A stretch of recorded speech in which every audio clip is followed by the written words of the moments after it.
모 방송에 어쩌다 어른이라는 프로그램이 있습니다. 아마 한 번쯤 보신 분들도 계실 것입니다. 세월이 가고 나이를 먹다 보니 어른이 되어 있어 삶과 또 책임 여러 가지 것들을 짊어지고 있는, 그래서 지치고 힘든 그 어른들을 위로하고 또 걱정을 치유해 주겠다라는 취지에 만들어진 프로그램입니다. 매회 꽤 이름 있는 강사들을 초청하여 어른들에게 삶의 지혜와 또 마음의 연약한 것들을 채워준다고 합니다. 저도 얼마 전에야 우연히 이 방송을 잠깐 보게 되었습니다. 제가 볼 때는 설민석 강사가 독립운동가였던 이형회 일가에 관한 역사 특강이었습니다. 매우 의미 있게 강의를 잘 들었습니다. 그런데 이 프로그램의 시작 부분에 MC 역할을 맡은 배우 김상중이 이런 노래를 부르며 이 프로그램의 문을 열었습니다. 외로워도 슬퍼도 나는 안 울어. 참고 참고 또 참지. 울긴 왜 울어. 여러분 무슨 노래인 줄 아시지요? 들장미 소녀 캔디라는 만화 영화의 주제가입니다. 굵직한 중저음으로, 그것도 중년의 남성이 멋들어지게 이 노래를 부르니 방청석에 앉아있던 많은 사람들이 처음에는 웃었습니다만 이내는 몇몇 눈가가 촉촉해지는 것을 보았습니다. 저도 그 노래를 들으며 어쩌다 어른이라는 이 프로그램의 이름이 가슴에 와 닿았습니다. 사실 우리는 그만한 능력도 지혜도 경험도 부족한데 어느새 가정에서 어른이 되어 있습니다. 사회에서 책임져야 할 것이 많은 사람의 위치에 서 있습니다. 그럼에도 주변에서는 외골순이, 벽창훈이, 패배자니, 무능력자니 단정해버리고 시대에 뒤처져 있다라고 말합니다. 사람들로부터 오는 외로움, 문화와 문명으로부터 오는 외로움, 그러면서도 매우 막중한 책임은 늘 요구하지요. 가족과 가정에 대한 책임, 삶에 대한 책임. 이 무거운 짐 때문에 힘들어도 힘들지 않은 척, 아파도 아프지 않은 척, 외로워도 외롭지 않은 척, 그렇게 꾹꾹 눌러 담으며 삶의 길을 걸어가고 있습니다. 여러분, 우리 모두가 이렇게 외롭지만 슬퍼할 겨를도 없이, 아프지만 아파할 겨를도 없이 그렇게 삶을 살아가며 내 마음을 꾹꾹 누르며 한켠에 마치 아무것도 없는 일이 없는 양 그렇게 삶을 살아가는 이유가 무엇입니까? 우리도 사람들에게 인정받고 싶고 사랑받고 싶고 존중받고 싶지만 그것 한켠에 제쳐두고 열심히 땀 흘리고 최선을 다하며 삶을 살아가는 이유가 무엇입니까? 어제보다 오늘이 더 나은 삶을 살기 위해서죠. 내일은 더 창대한 인생이 되기를 기대하기 때문입니다. 오늘 말씀은 우리의 그런 바람을 꿈틀대게 합니다. 7절 말씀에 내 시작은 미약하였으나 내 나중은 심히 장대하리라. 신앙인의 사업장에 제일 많이 걸려있는 성경 구절입니다. 우리가 삶을 살아가면서 꿈꾸는 것, 기대하는 것, 창대함 아니겠습니까? 우리 인생의 끝이 언제인지 알 수 없지만 적어도 오늘은 내 인생의 그 길을 걸어가고 있으니 우리 삶이 어제보다는 오늘이 더 나은 삶이 되기를 바라고 소망하는 것, 결코 욕심이 아니지요. 자연스럽고 당연한 모습입니다. 어제보다 더 나은 삶, 오늘보다 내일이 더 풍성한 삶, 모두가 다 소망하고 꿈꾸는 일입니다. 오늘 하나님께서 우리에게도 이와 같은 말씀을 주시니 우리 안에 자칫 잊어버리고 포기했던 그 열망과 꿈이 다시 꿈틀대는 것 같습니다. 다시 뭔가를 해볼 수 있을 것 같은 그런 자극과 도전이 우리 가운데 일어납니다. 오늘 말씀은 욥의 친구 빌닷이 욥이 처해 있는 그 처참한 고난과 역경을 보며 욥에게 깨우침을 주고자 주는 말입니다. 우리가 알듯이 욥의 친구들, 그들이 욥에게 한 말이 다 정당한 것은 아닙니다. 그렇다고 해서 모든 말이 다 하나님의 뜻이 아닌 것은 또한 아니지요. 이들은 단지 욥을 오해하고 욥에게 맞지 않게 적용하고 강요한 것이 문제요, 하나님인 양 욥에게 말한 것이 잘못이었죠. 오늘 말씀 속에서 하나님께서는 욥의 친구 빌닷의 입을 통하여 우리가 창대해지기를 누가 기뻐하신다고 말씀하고 계신 겁니까? 하나님이 기뻐하신다라고 우리에게 말씀하시는 겁니다. 우리가 풍성한 삶을 살기를, 우리가 더 잘 되기를 누가 원하셔요? 하나님이 원하고 계십니다. 우리도 원합니다만 하나님도 더 강렬하게 우리가 잘 되기를 원하고 또 기대하신다는 것입니다. 하나님은 우리에게 뭔가를 자꾸 빼앗아가고 억지로 짐을 지우고 움츠러들게 만드는 그런 하나님이 아니라 사실은 우리로 하여금 더 창대하고 더 풍성하고 더 놀라운 삶을 살기를 기대하시고 원하시고 기뻐하시는 분이시라는 것입니다. 그러면 여러분, 하나님의 백성인 우리가 어떻게 어제보다 더 창대한 오늘의 인생을 살아갈 수 있겠습니까? 먼저는 하나님을 찾고 구해야 합니다. 우리의 시작이 오늘이 미미하고 작다 할지라도 내일이 창대하기를 원한다면 성도인 우리는 언제나 하나님을 찾고 전능하신 하나님의 능력을 구해야 하는 것입니다.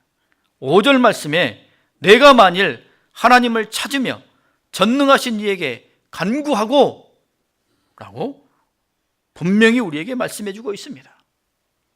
어제까지의 모든 것이 다 하나님의 은혜요 섭리 아니었습니까? 그렇다면 오늘은 더더욱 하나님 앞에 은혜를 구하며 도우심을 청해하는 것이죠. 내일의 창대함을 원하고 기대한다면 우리는 더 하나님 앞에 겸손함으로 나아가야 되는 것입니다. 오늘 내 삶에 문제가 있고 바라고 원하는 소망이 있고 또 어려움이 있다면 우리는 강권적이고 구체적인 하나님의 역사하심과 섭리를 전능하신 분께 구하며 또 구해야 하는 것입니다. 예전에 제가 계곡에 놀러 갔을 때의 경험입니다. 저는 수영을 아예 못하기 때문에 깊은 물에는 안 들어갑니다. 계곡에 여러분들과 함께 놀러를 가서는 저는 계곡 바위에 앉아가지고 이렇게 위에서 밑에서 물놀이 하는 걸 이렇게 구경하고 있었습니다. 그런데 이 여자분이 계곡을 이렇게 왔다 갔다 제법 아주 수영을 잘 하시더라고요. 계곡을 그렇게 큰 넓은 계곡은 아니었습니다만 왔다 갔다 하시면서 물놀이를 참 재밌게 하셨습니다. 양쪽 가는 얕았습니다만 가운데는 굉장히 계곡이 물이 깊었습니다. 이 여자분이 몇 번 왔다 갔다 하더니 그만 이 깊은 물에서 빠지고 말았습니다. 아마 지쳤나 봅니다. 그 깊은 물 속으로 꼬르륵거리며 한번 들어가고 허우적대서 다시 올라오고 또 빠져들고 그리고 다시 올라오고 세 번째 들어가면 못 나온다고 하더라고요. 분명히 수영을 하시는 분이었는데 그 깊은 물에 한번 빠지니까 아무리 발버둥을 치고 허우적을 대도 그 물에서 빠져나오지를 못하는 거예요. 자기 몸이 그냥 깊이 들어갔다 나왔다 이것밖에 안 되는 겁니다.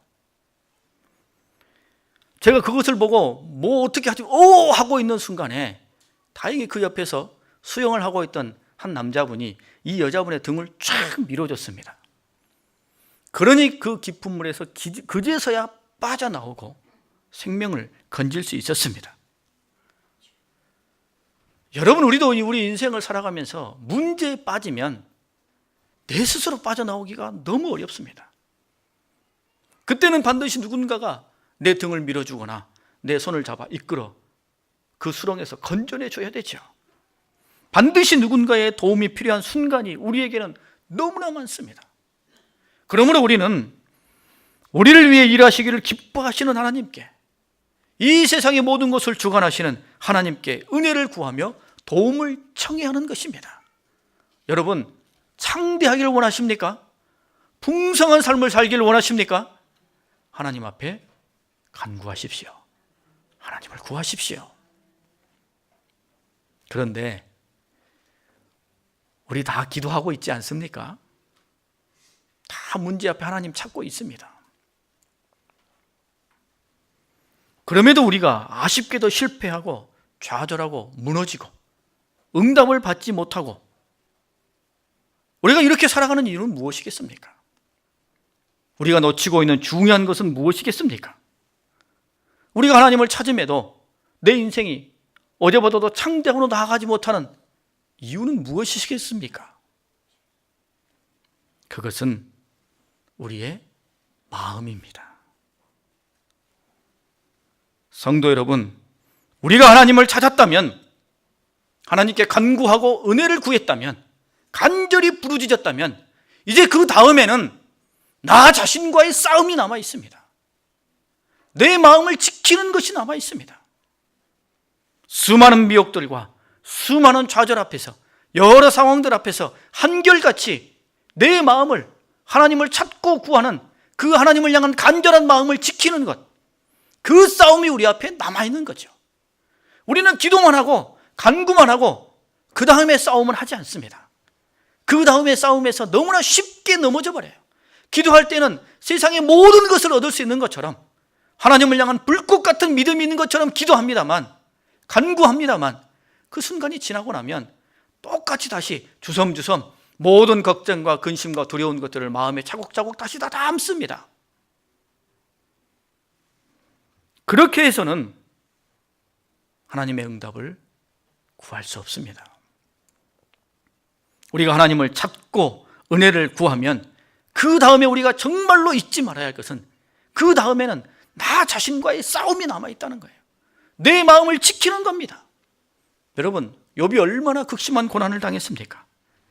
그의 모든 재산과 자녀들을 한꺼번에 잃어버렸습니다. 그때 그 억울함 속에서도 욥은 이렇게 고백했습니다.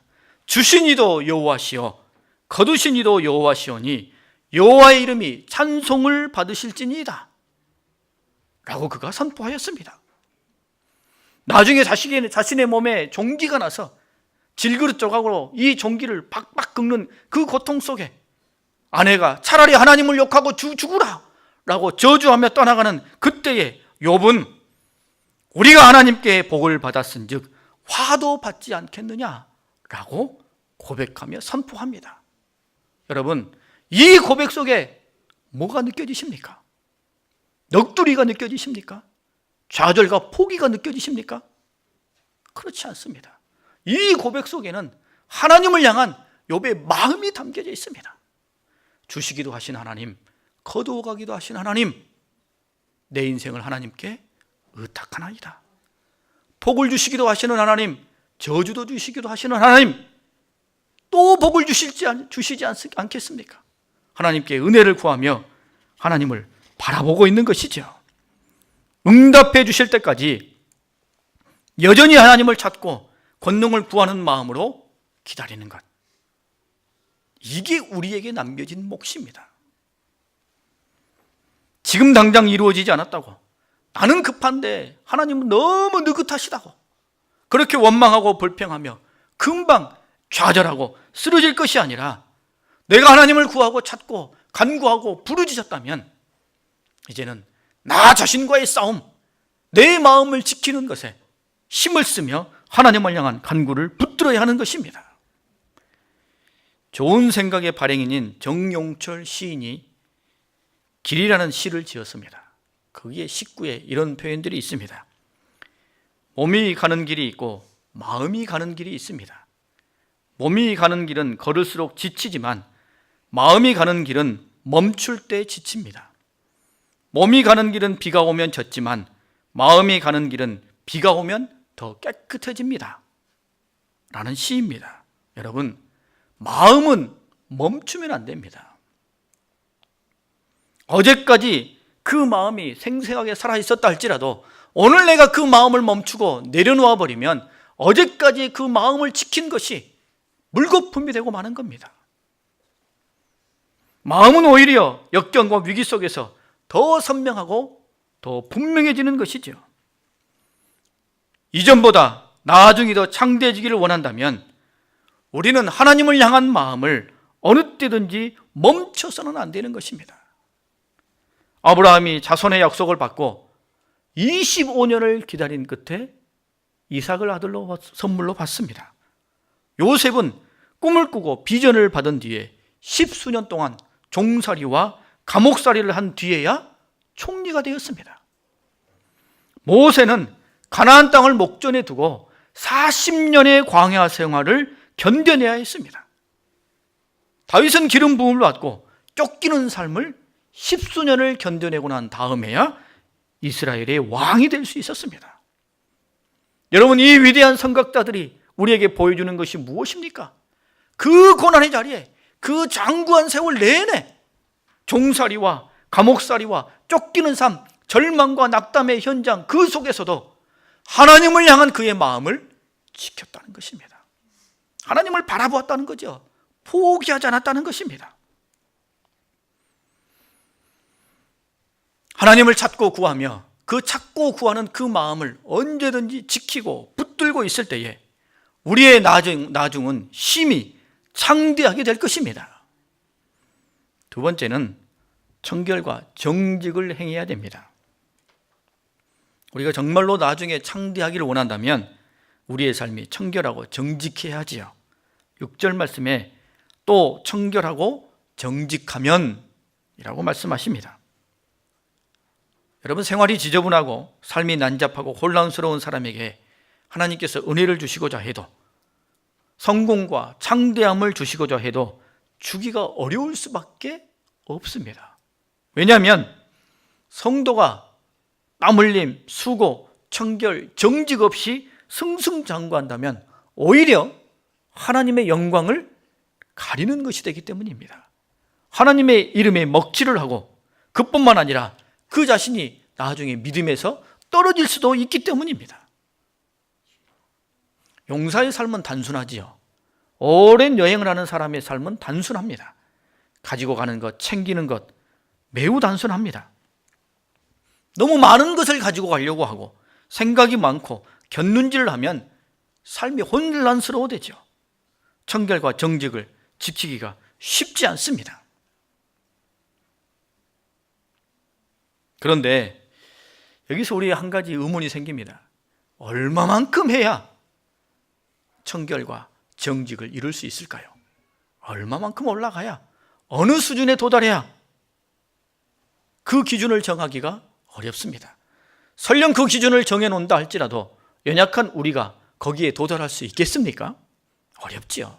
우리의 눈은 저 높은 곳에 있는 청결과 정직이라는 높은 수준의 그것을 볼 것이 아니라 사실은 우리의 눈은 아래로 내려야 됩니다.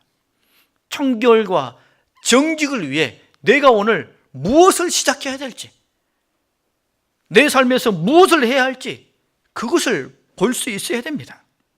그럴 때 청결과 정직을 향한 내 삶이 시작되는 거죠. 꿈만 꾸고 생각만 해서는 안 되는 겁니다. 그래서 먼저는 오늘의 죄를 멀리해야 합니다. 그래야 청결과 정직을 위한 삶을 시작할 수 있게 되는 거죠. 전도서 11장 말씀에 보면 청년이여 내 어린 때를 즐거워하며 내 청년의 날들을 마음에 기뻐하여 마음에 원하는 길들과 내 눈이 보는 대로 행하라. 그러나 하나님이 이 모든 일로 말미암아 너를 심판하실 줄을 알라. 그런즉 근심이 내 마음에서 떠나게 하며 악이 내 몸에서 물러가게 하라 라고 말씀하고 있습니다. 오늘 내가 알고 있는 죄, 오늘 내가 머물고 있는 그 죄의 자리에서 떠나고 죄를 멀리하는 것이 청결이요 정직입니다. 여러분, 하나님께서 우리를 보실 때 우리가 정말로 간절한 마음으로 하나님 내 삶에 풍성함과 창대함을 주시옵소서 간절히 구하는 마음을 가지고 하나님 앞에 엎드리고 나온다면 하나님은 그 다음에 우리의 무엇을 보시겠습니까? 당연히 우리의 삶을 보시게 됩니다. 정말로 우리 마음속에 하나님을 찾고 구하는 간절한 마음이 있다면 우리 삶에서 죄와 악을 끊어내고 하나님을 향해 나아가는 삶의 증거들이 드러나게 되겠죠. 우리 마음을 보셨다면 그 다음에는 우리의 삶을 당연히 보게 됩니다. 우리도 자녀들에게 그렇지 않습니까? 부모 앞에 와서 자녀들이 마음을 막 고백합니다. 사랑합니다. 혹은 뭘 잘못했습니다. 그러면 그게 뭘로 드러나기를 원해요? 삶으로, 표현으로 드러나기를 당연히 기대합니다. 하나님도 우리의 삶을 그렇게 보는 것이죠. 그래서 청결하기를, 정직하기를 하나님께서 원하시는 것입니다. 무조건 잘되기만 바라서는, 그러면서도 여전히 삶은 무질서하면서 되지 않을 일입니다. 우리 안에 죄와 악을 가득 채워놓고 불의함을 가득 채워놓고 하나님의 은혜를 구한다면 하나님만이 부어주실 수 있는 그 창대한 복을 어디에 담을 수 있겠습니까? 어디에 받을 수 있겠습니까? 그러므로 우리가 창대한 복을 받기를 원한다면 우리의 청결하고 정직한 삶을 위해서 오늘의 죄를 멀리해야 되는 것입니다.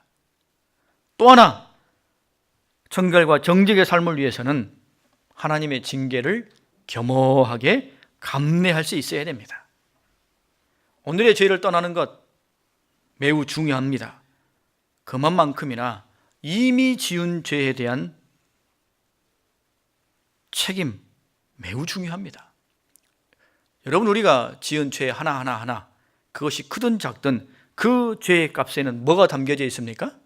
사망이 담겨져 있죠. 죄가 크든 작든 그 하나만이라도 우리가 죄를 지으면 그 죄에는 사망이 죄값으로 매겨져 있습니다. 그러므로 우리는 하나님께 회개하고 간구하며 주님의 이름으로 이 사망에 대한 죄 용서를 구하며 하나님의 은혜를 바라보아야 합니다. 이렇게 우리가 회개하고 나면 현실의 삶에 책임은 남게 됩니다.